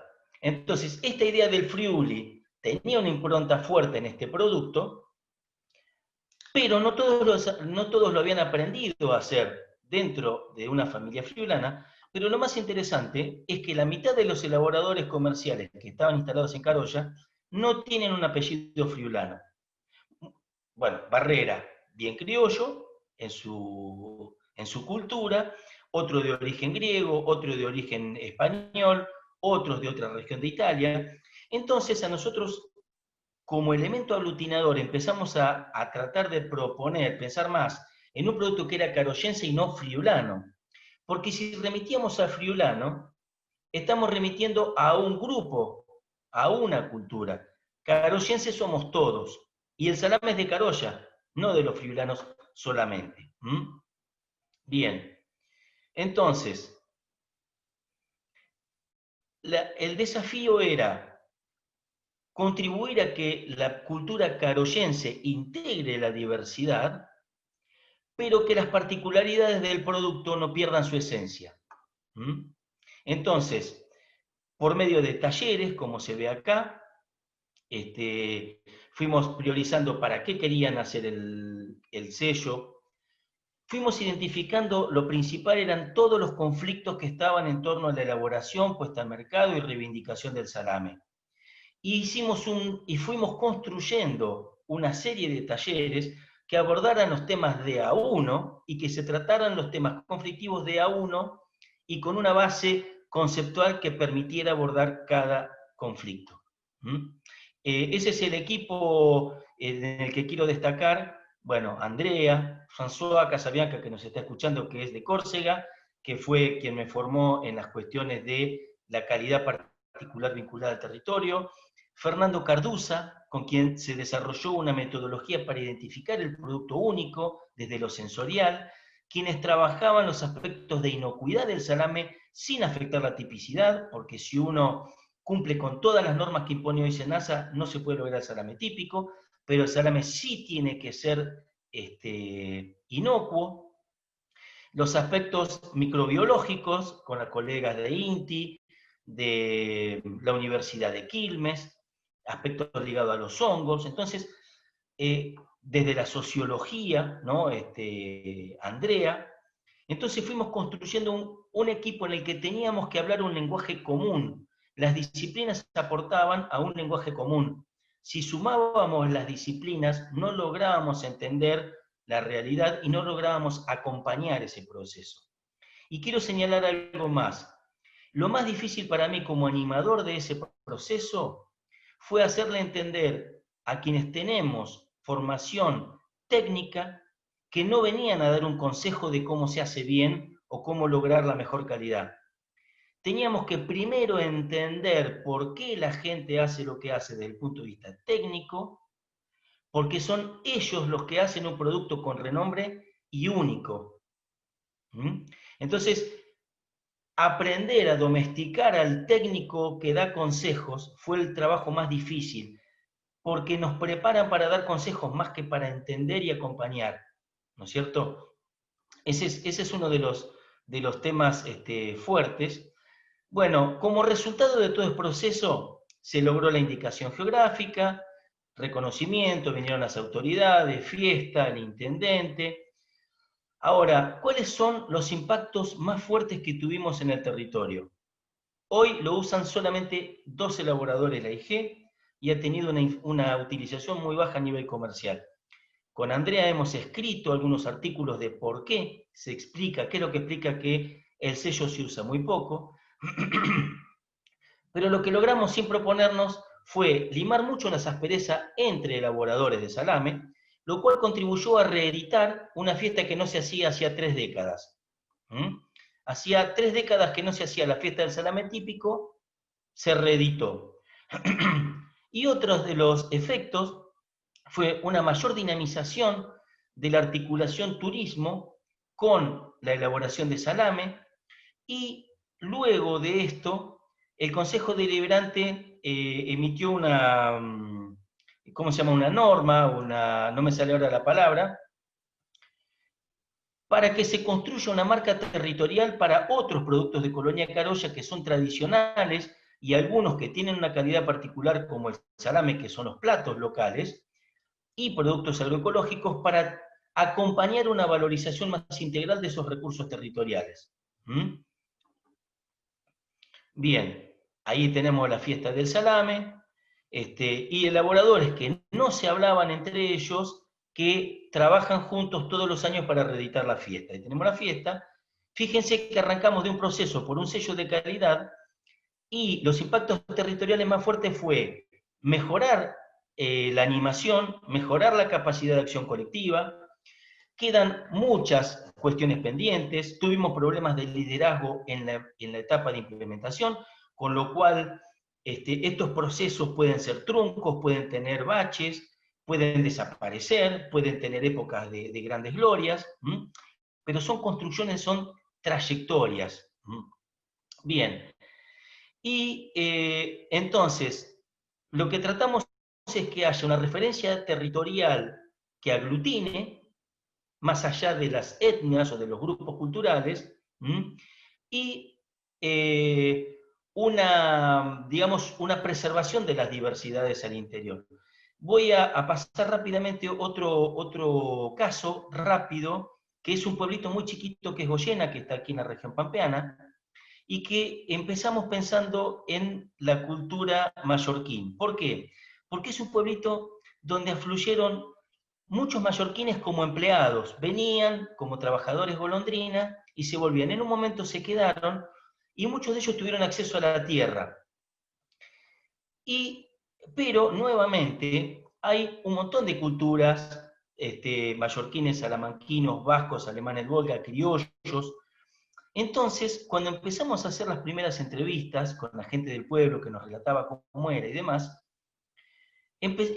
bueno, están también en la audiencia Liliana Austrí, la geógrafa con la que trabajamos, que se formó con Roberto, y Laura de la Fuente, con la que también, ahora les voy a presentar un poquito rápido las metodologías, pero primero arrancamos pensando en la cultura mallorquí, pero después nos dimos cuenta que era una forma de segmentar la comunidad que ya estaba fragmentada. Entonces, empezamos a trabajar que si poníamos demasiado acento en lo mallorquín de arrancada, lo que hacíamos era profundizar las diferencias entre las poblaciones, que en un pueblo chico, infierno grande, las diferencias no faltaban, ¿no es cierto? Entonces, ¿qué hicimos con Roberto, Liliana, Laura y, ¿cómo se llama? Y Virginia? Hicimos talleres con los chicos de la primaria con este lema: somos herederos de mucha cultura. ¿Y cuál era la puerta de entrada? Los alimentos. Entonces, ¿qué hicimos? Hicimos talleres donde los chicos jugaban al tutti frutti, y los chicos que aportaban comidas más raras valían 20 puntos, o sea, la milanesa, la papa frita, el puré, aportaban 5 puntos. Pero había chicos de origen paraguayo, de origen chileno, que aportaban platos distintos, y esos platos sumaban 20 puntos. Entonces, los chicos aprendieron muy rápido que lo distinto enriquecía. Y además, hicimos el videíto que lo pueden encontrar en YouTube, también pueden encontrar en YouTube el taller de Goyena, donde mostramos esta metodología. La empanada, como un producto que nace de Persia, llega a España, llega con los españoles a América, se diversifica, y además llega a Goyena, la panada mallorquina, que es una comida, uno de los 4 platos más conocidos en Goyena. Entonces, los chicos decían, comiendo una empanada en un asado heredamos la cultura aborigen, porque comemos mucha carne como los aborígenes, la empanada, la cultura persa, española, la mallorquina. Entonces, tratamos de aportar a la animación territorial desde la valorización de la diversidad cultural. Entonces, este taller que se hizo con los chicos, después Sabores de Goyena, donde se hacía como una especie de programa, y estuvo tan bueno que esta mujer chilena contó cómo era el lugar donde nacían los platos. O sea, la segunda etapa fue que vinieran gente de distintos lugares a contarnos. Estuvo tan bueno que yo el año siguiente me fui de vacaciones al sur de Chile porque había comprado ese paisaje y esa cultura. De ahí pasamos a la escuela secundaria, donde trabajamos digamos, las tradiciones locales y las tradiciones como una herencia y un patrimonio de la comunidad. Y ahí sí, los resultados de estos talleres se compartieron en la fiesta de la tradición, donde los chicos les pusieron a sus mayores una forma de animar entre la escuela y la comunidad. El intendente, imagínense el orgullo de los chicos mostrarle al intendente las tradiciones de Goyena, lo que recuperaron, y la sobresada, fíjense ahí un escudito, uno de los chacinados de origen mallorquí, que es un poco emblema de la comunidad en su conjunto, más que de lo mallorquí. ¿Por qué? ¿Por qué? Porque de estos 4 platos mallorquines que hay en Goyena, estos 3 se preparan en la cocina, pero la sobresada se prepara en las carneadas, y las carneadas son lugares de sociabilidad donde vienen los vecinos. Y hoy, al igual que en Carolla, la sobresada la fabrican descendientes de mallorquines, descendientes de criollos, descendientes de franceses, descendientes de alemanes. Entonces buscamos a la sobresada como un elemento símbolo de Goyena que reúne todas las identidades, pero que reafirma una identidad territorial. Somos de Goyena, somos de Carolla, nuestro territorio en el oeste pampeano. Tenemos orgullo de vivir aquí y tenemos nuestros valores. Bueno, ahí tenemos el trabajo con los chicos, y además una forma de integrar la comunidad fue hacer una degustación con la comunidad, donde la gente venía a evaluar, fíjense, los bomberos vestidos como bomberos, imagínense un pueblo chiquitito donde las instituciones acuden a la escuela a evaluar la sobresada, a ver cómo salió, qué defectos tiene, cómo es nuestra sobresada de Goyena, e inclusive un año uno de los participantes dijo, esto está mal madurado, al año siguiente vino él a trabajar con los chicos en la escuela. Entonces y nuevamente, fíjense lo que nos pasó, a través del trabajo en la comunidad se reeditó la fiesta de las comidas mallorquinas, que también llevaba 35 años sin hacerse, y se volvió a editar sin que nosotros propusiéramos para nada, pero parte de la animación derivó en esto. Entonces, pensamos en enfoques multidisciplinarios que partan de la realidad, que entiendan y que permitan a la gente expresar sus objetivos. Si son objetivos comerciales de cadena, como reestructurar la cadena del cordero, está muy bien. Si es preservar el patrimonio, está muy bien. Y si preservar el patrimonio también tiene componentes económicos, está muy bien. Pero la base de la identidad, de reconocer el territorio, de valorarlo, de reconocer los recursos territoriales, es básico si queremos aportar a una animación territorial. Bien, eso es todo.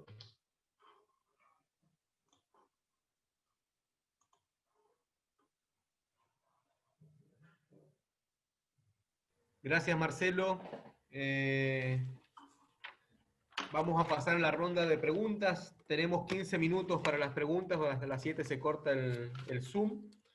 Comenzamos con la primera pregunta dirigida a Andrea Benedetto. No sé si Andrea está por ahí. Sí, Frank. Sí.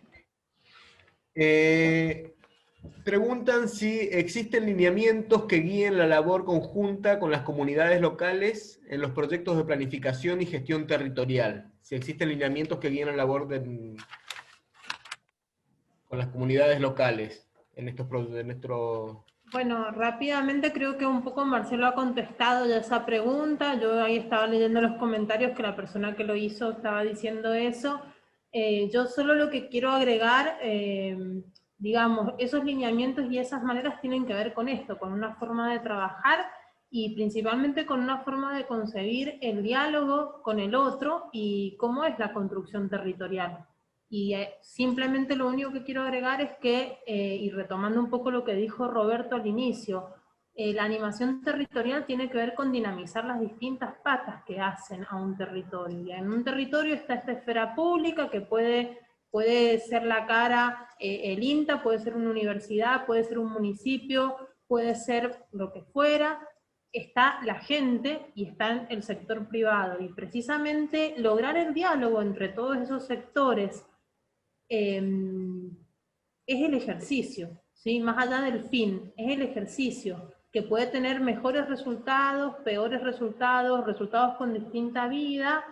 Lo que sí yo creo, y acá esto es un posicionamiento personal, que estos ejercicios tienen que estar mirados no críticamente, ¿no? Porque hay que generar oportunidades para aquellos que no las tienen. Digo, la esfera pública tiene que generar oportunidades o tiene que abrir escenarios para aquellos que necesitan de esas oportunidades. Pero mediar en esa animación territorial, el ejercicio no es el resultado final, sino el proceso. Porque el resultado final, de hecho, muchas veces no se sabe cuál es. Porque no depende solo de la comunidad local, a veces depende de cuestiones contextuales. Digo, imagínense en procesos de animación territorial en este contexto de pandemia, y cambió todo para todos. Entonces los resultados finales son interesantes, pero como el ingrediente que nos moviliza, pero van a ir mutando.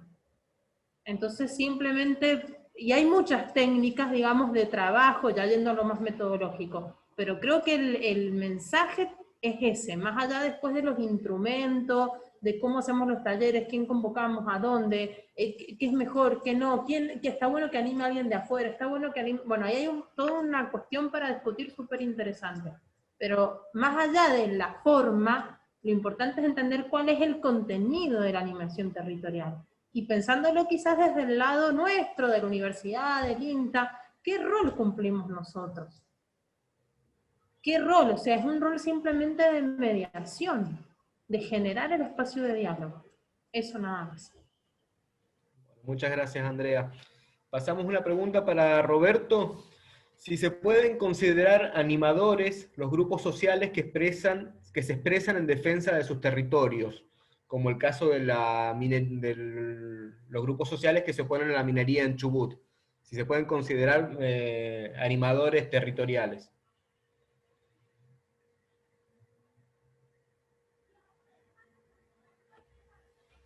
Tenés el micrófono cerrado, Roberto. Si bien inicialmente no estaba pensando en eso, sino pensaba en territorios deprimidos, etc., claramente es una forma de animación, ¿no? El problema es para los agentes de desarrollo, en donde esas diferentes visiones se dan, compatibilizarlo en un proyecto común, etc., ¿no? Es decir, sí son formas de animación, son dinámicas animadas con determinados objetivos, etcétera, por supuesto, ¿no? Pero, y bueno, ahí se demuestra que hay una energía territorial clara que cualquier proyecto de desarrollo tiene que tomar en cuenta. Y no solo pensando en los objetivos que tengan los grupos que generan la protesta, sino simplemente que ahí hay un sistema de vínculos, de relaciones, etcétera, que uno puede analizar y bueno, en ese sentido, de todas formas, la palabra animación la estaba utilizando fundamentalmente hacia lugares deprimidos, etcétera, donde ciertas políticas de recuperación patrimonial pueden volver a integrar. Pero sí, estoy de acuerdo. Además no puede ser acrítico todo, ¿eh? Hay una necesidad crítica, sí, es eso, ¿no? Muchas gracias, Roberto. Ahora pasamos a Marcelo, una pregunta de cómo se maneja la tensión entre diferenciación y formalización de productos versus la inclusión amplia de iniciativas y de procesos de innovación. Sí, ¿Cómo... cómo se conjugan ambas estrategias para promover procesos de desarrollo. Bueno, los procesos de diferenciación son procesos de exclusión, siempre. Entonces, si estamos tratando de diferenciar un producto, si queremos diferenciar el nuestro, estamos excluyendo a terceros, y cuando tenemos que acordar a nivel local qué nos es propio, estamos excluyendo parte de las variables. Depende del objetivo y depende, y lo que hay que tratar es de asegurar la mayor cantidad de voces. Colonia Carolla fue realmente una carnicería, una fábrica de excluir, fue terrible. Cuando empezamos a hacer las evaluaciones sensoriales de los productos, que hay toda una metodología de muestreo anónimo, de evaluación anónima, y con consumidores conocedores. Y los mismos elaboradores funcionaban como evaluadores conocedores. Ellos mismos se daban cuenta que muchos de ellos se dan cuenta que sus productos no iban a estar en la IG, porque no lograban el producto típico. La primera evaluación, que después se mantuvo, más o menos 7, 8 elaboradores sobre 30 hacían el producto típico en forma estable. Y 6 o 7 lo hacían en forma más, digamos, aleatoria. Y otros nunca lo lograban. Las razones técnicas, algunos eran porque no les interesaba lograrlo, pero otros porque la evolución, por ejemplo, madurar en una cámara lo sacaba de típico. Con lo cual, el 75-80% del volumen del salame local no era típico. Yo estaba tan preocupado que un día fui a ver al intendente, le dije, tenemos un problema enorme, estamos dejando afuera a gran parte de los elaboradores. El intendente me dijo, el trabajo tuyo es preservar nuestro salame típico. Si alguien quiere llevar el nombre de Carolla, lo tiene que hacer, y si no, que le ponga otro nombre. No es fácil excluir, sobre todo cuando son amigos, porque esto yo te estoy hablando de 2008, la foto cuando vino François, y la foto de la presentación de la IG fue 2013. En el medio uno hace amigos que quedan afuera. Uno de los que quedó afuera es un concejal muy influyente, y él lo aceptó porque lo que está primero es el patrimonio de Carolla. En otros casos no es la prioridad el producto típico. Entonces es dinamizar un sector. Entonces los criterios dependen de los objetivos de los actores locales, no de los propios. ¿Se entiende? Lo otro es la metodología de convocar. Si convoca el intendente, vienen unos. Ahora, si convoca una institución, generalmente el INTA es visto como una institución neutra. Si vos convocás en el salón de la escuela, no es lo mismo que convoques en el Consejo Deliberante. Entonces hay que buscar todos los mecanismos de convocar para que se expresen. Muchas instituciones están comandadas por gente que no representa a la gente. Hay un montón de fenómenos que hay que tener en cuenta cuando uno llega. Uno no habla generalmente el idioma local, gestual, cultural, así esté a 100 kilómetros de tu pueblo. Se necesitan gente que conozca el lugar, que conozca los códigos. Entonces es importante la metodología de cómo se convoca, cómo se acordan los objetivos y cómo se van acordando con la gente las estrategias. Entonces, esos mecanismos de exclusión, lo que uno tiene que saber es cuáles son los conflictos y gestionarlos. Y aparte tenemos conflictos nosotros mismos, porque nosotros tenemos proyectos a 3 años, los políticos tienen elecciones cada 2 años, el que vende, vende hoy, y el patrimonio se gestiona a mediano y largo plazo. Entonces también la gestión del tiempo y de intereses que no es fácil. Bueno, muchas de estas cosas las tenemos escritas, así que por ahí si googlean o si escriben les podemos facilitar algunos materiales que explican un poco más la metodología. Muchas gracias, Marcelo. Pasamos a una última pregunta que está dirigida a Andrea Benedetto. La pregunta es si la comunidad queda relegada en los territorios cuando se dan iniciativas de áreas protegidas o de patrimonialización, como el caso de la UNESCO, si puede desatar algunos conflictos territoriales, si se explica una lógica de supraterritorialidad con estas prácticas. Sí, la respuesta es sí. Yo un poco uniendo esa pregunta y a lo que estaba respondiendo Marcelo, creo que efectivamente hay lógicas supraterritoriales y que están incidiendo en la construcción de las identidades y no solo en la construcción de las identidades, sino en las posibilidades de resolución de los conflictos. A la hora de resolver conflictos se ponen en juego las identidades para buscar estrategias de solución. Yo creo que ahí, y vuelvo a decir, uniendo lo que está diciendo Marcelo a esa consulta, el punto está en entender que por ahí hay que construir estrategias simultáneas que están respondiendo a intereses simultáneos. Entonces, si vos entendés que está habiendo un conjunto de gente que está quedando excluida, lo que hay que animar es pensar otras estrategias, porque hay otros intereses, hay otras posibilidades, hay otros destinos, por decir. Pero esas diferentes estrategias no tienen que pisotearse unas a las otras, al contrario. O sea, la idea es generar estrategias que se potencien y encontrar esos puntos en común.